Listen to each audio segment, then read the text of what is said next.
Hello friends, welcome to NCERT 11th 12th। मैं हूं मनीष और आज हम लोग देखने वाले हैं क्लास 11th का चैप्टर 1 भूगोल एक विषय के रूप में, जो कि कौन सी बुक का है। मैं इससे थोड़ा सा पहले आपको इसका बता देता हूं कि ये कौन सा बुक का है। ये हमारा 11th और 12th हमारा चैनल का नाम है और यहाँ पे आप देख सकते हैं क्लास 11 ज्योग्राफी एमसीक्यू का हम लोग बात करेंगे। ये बुक मैंने पूरे डिजाइन किया हुआ क्लास 11 ज्योग्राफी को लेकर के, जिसमें 3 बुक चलते हैं।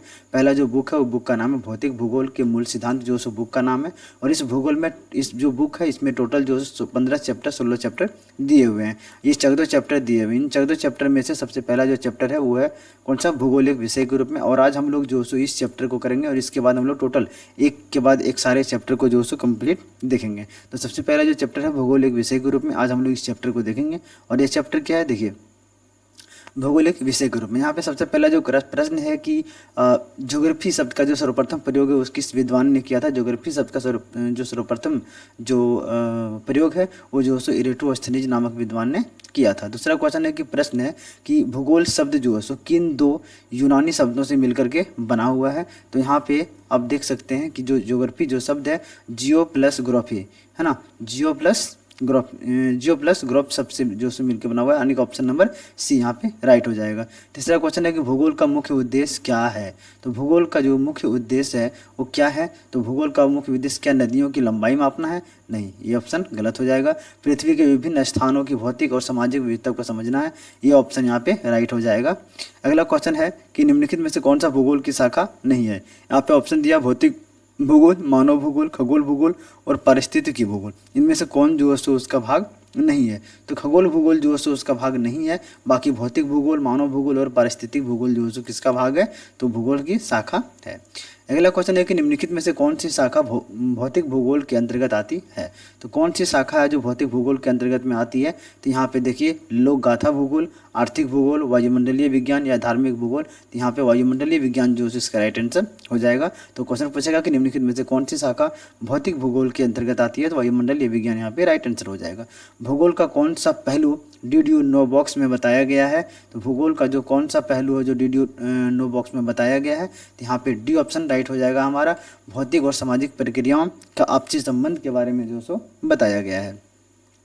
अगला क्वेश्चन है ह्यूमनाइजेशन ऑफ नेचर का तात्पर्य क्या है। ये क्वेश्चन न जाने कितनी बार एग्जाम में पूछा जा चुका है। ह्यूमनाइजेशन ऑफ नेचर का मतलब होता है कि मनुष्यों द्वारा स्वयं की प्रकृति के अनुसार ढलना। तो यहाँ पे सी ऑप्शन जो हमारा राइट हो जाएगा। अगला जो क्वेश्चन है वो है निम्न में से कौन सी विशेषताएं समेकन की है जो भूगोल की मूल दृष्टिकोण है। तो यहाँ पे आप देख सकते हैं पहला ऑप्शन है पृथक पृथक अध्ययन करना। दूसरा ऑप्शन है केवल ऐतिहासिक अध्ययन करना।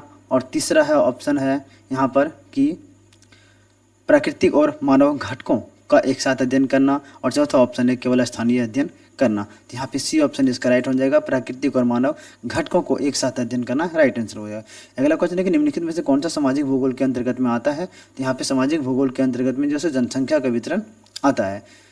अगला क्वेश्चन है कि निम्नलिखित में से कौन सा इंटरफेस विषय है। तो इंटरफेस विषय की जब बात करें तो यहाँ पे क्या इतिहास को इंटरफेस विषय बोला जाता है, भूगोल को बोला जाता है, जीव विज्ञान को बोला जाता है या रसायन विज्ञान को बोला जाता है। तो यहाँ पे भूगोल को जो है सो क्या बोला जाता है, इंटरफेस विज्ञान बोला जाता है। निम्नलिखित में से कौन भौतिक भूगोल की उपशाखा नहीं है। तो यहाँ पे भौतिक भूगोल की जो उपशाखा है इसमें से कौन सा नहीं है। तो सामाजिक भूगोल जो है सो ज्योग्राफी में नहीं आता है, इसलिए जो है नहीं होगा। बाकी वायुमंडलीय, जलवायु और स्थलाकृतियाँ ये सारे भूगोल की शाखा हैं। तो यहाँ पे इसका आंसर सही हो जाएगा।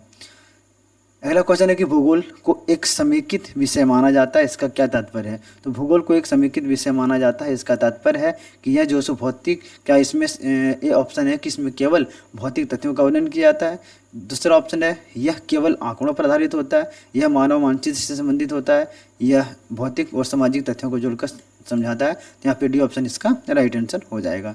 अगला क्वेश्चन है कि निम्नलिखित में से कौन मानव भूगोल की शाखा है। तो मानव भूगोल की शाखा कौन सी है। तो यहाँ पे देख सकते हैं पर्यावरण भूगोल, जनसंख्या, स्थल रूप विज्ञान या जलवायु विज्ञान। तो यहाँ पे जो है सो राइट आंसर जो हो जाएगा वो हमारा हो जाएगा।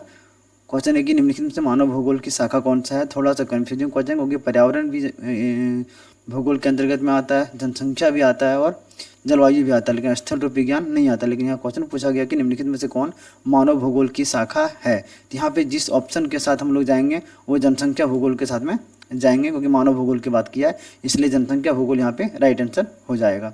भूगोल की कौन सी विधि धरातलीय विविधताओं को समझने में सहायक होता है? तो भूगोल की कौन सी विधि है जो धरातलीय इसको समझने में सही होता है? पहला ऑप्शन है केवल वर्णनात्मक विधि, दूसरा होता है केवल मापन विधि, तीसरा है क्षेत्रीय विधि और चौथा है धार्मिक विधि। तो यहाँ पे राइट आंसर जो हो जाएगा, भूगोल की कौन सी विधि धरातलीय विधि विविधताओं को समझने में सहायता होता है? क्षेत्रीय विधि यहाँ पे राइट आंसर हो जाएगा। अगला क्वेश्चन है निम्नलिखित में से कौन सा वाई प्रकार का प्रश्न है? क्यों वाला जो प्रश्न है वो कौन सा प्रश्न है? पहला क्वेश्चन है कि भारत में मानसून क्यों आता है ना? बिल्कुल यही ऑप्शन यहाँ पे राइट हो जाएगा। अगला है कि भूगोल के किस अंग में प्राकृतिक संसाधनों का मूल्यांकन किया जाता है? क्या आर्थिक भूगोल में, खगोल भूगोल में, धार्मिक भूगोल में, भाषाई भूगोल में? किस अंग में प्राकृतिक संसाधनों का मूल्यांकन किया जाता है? तो आर्थिक भूगोल यहाँ पे जो सो राइट आंसर हो जाएगा। अगला क्वेश्चन है कि ह्यूमन ज्योग्राफी और फिजिकल ज्योग्राफी का समन्वय किस विषय से, किस प्रकार के विषय से होता है? ऐतिहासिक भूगोल से होता है, परिस्थितिक भूगोल से होता है, वायुमंडलीय भूगोल से होता है या उपग्रह भूगोल से होता है? तो यहाँ पे सही आंसर जो हो जाएगा वो पारिस्थितिक भूगोल यहाँ पे राइट आंसर हो जाएगा। अगला क्वेश्चन है कि भूगोल में व्हाट, वेयर और वाई प्रश्नों का अध्ययन क्रमशः किस क्रम में जुड़ा हुआ होता है? घटना की स्थिति, कारण और वितरण, वितरण, कारण, स्थिति। ये क्वेश्चन भी कई बार पूछा जा चुका है, जिसको आपको याद रखना है। वाट का जवाब जो है घटना की स्थिति का होता है, वेयर जो होता है कारण से, और वाई जो होता है वितरण से। ये ऑप्शन जो है राइट हो जाएगा और ये इसका जो है राइट ऑप्शन हो जाएगा। अगला है कि निम्न में से कौन सा इंटरफेस सब्जेक्ट का उदाहरण नहीं है? भूगोल, समाजशास्त्र, जीव विज्ञान, है ना, चित्रकला, कौन सा जो है इंटरफेस सब्जेक्ट का उदाहरण नहीं है? तो चित्रकला जो है इंटरफेस सब्जेक्ट का उदाहरण नहीं है, बाकी सारा जो है उसका उदाहरण है। भूगोल का अध्ययन किस प्रकार के दृष्टिकोण से किया जाता है? तो भूगोल का जो अध्ययन है वो किस प्रकार के दृष्टिकोण से किया जाता है? तो भूगोल का अध्ययन यहाँ पे जो है सो केवल क्षेत्रीय दृष्टिकोण से नहीं, केवल भविष्यवाणी नहीं, क्षेत्रीय और प्रलंबन की दृष्टि से। तो सी ऑप्शन यहाँ पे सही हो जाएगा। भूगोल का अध्ययन जो है किस प्रकार के दृष्टिकोण से किया जाता है? तो क्षेत्रीय और प्रणालीगत दृष्टिकोण से जो किया जाता है। भौतिक भूगोल की प्रमुख शाखा कौन सी नहीं है? तो भौतिक भूगोल की जो प्रमुख शाखा है वो कौन सी नहीं है? जलवायु विज्ञान, स्थलाकृति विज्ञान, ये जनसांख्यिकीय भूगोल जो सो नहीं है, बाकी सारे इसमें से जो सो भूगोल की शाखा है। दूसरा कि वाट, वेयर और वाई प्रश्न की जो प्रश्न होते हैं वो किस विषय की पहचान है? तो यहाँ पे तो इतिहास, भूगोल, समाजशास्त्र और नागरिक शास्त्र। तो यहाँ पे जाहिर सी बात है भूगोल का जो सो हो जाएगा।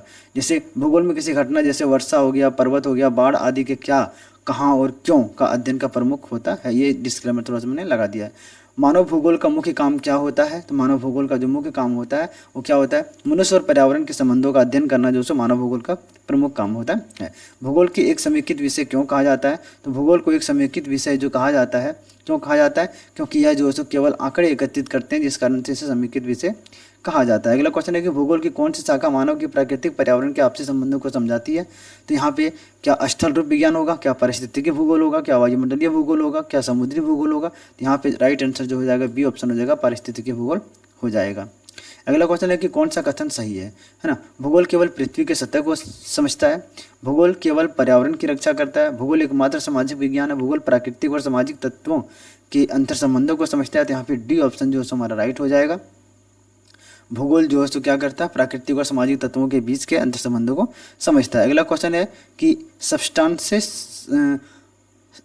सस्टेनेबल डेवलपमेंट की अवधारणा भूगोल से क्यों जुड़ी हुई है?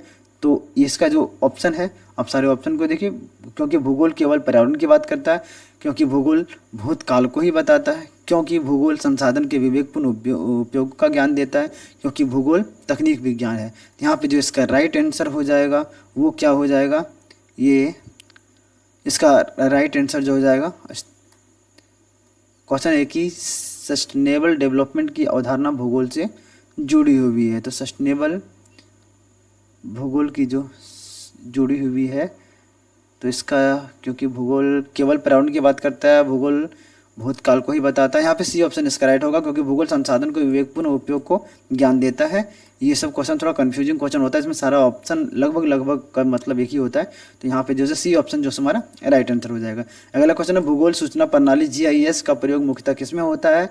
तो यहाँ क्या धार्मिक अध्ययन में होता है, क्या जो सो चुनाव में वोट गिनने में होता है, क्या स्थानों में जुड़ी जानकारी को डिजिटल विश्लेषण में होता है, क्या केवल इतिहास पढ़ाने में होता है। यहाँ पे सी ऑप्शन राइट हो जाएगा, स्थानों पर जुड़ी जानकारी का डिजिटल विश्लेषण करने में होता है। अगला क्वेश्चन है कि पृथ्वी को समझने के लिए ग्लोब और नक्शे क्यों जरूरी होते हैं।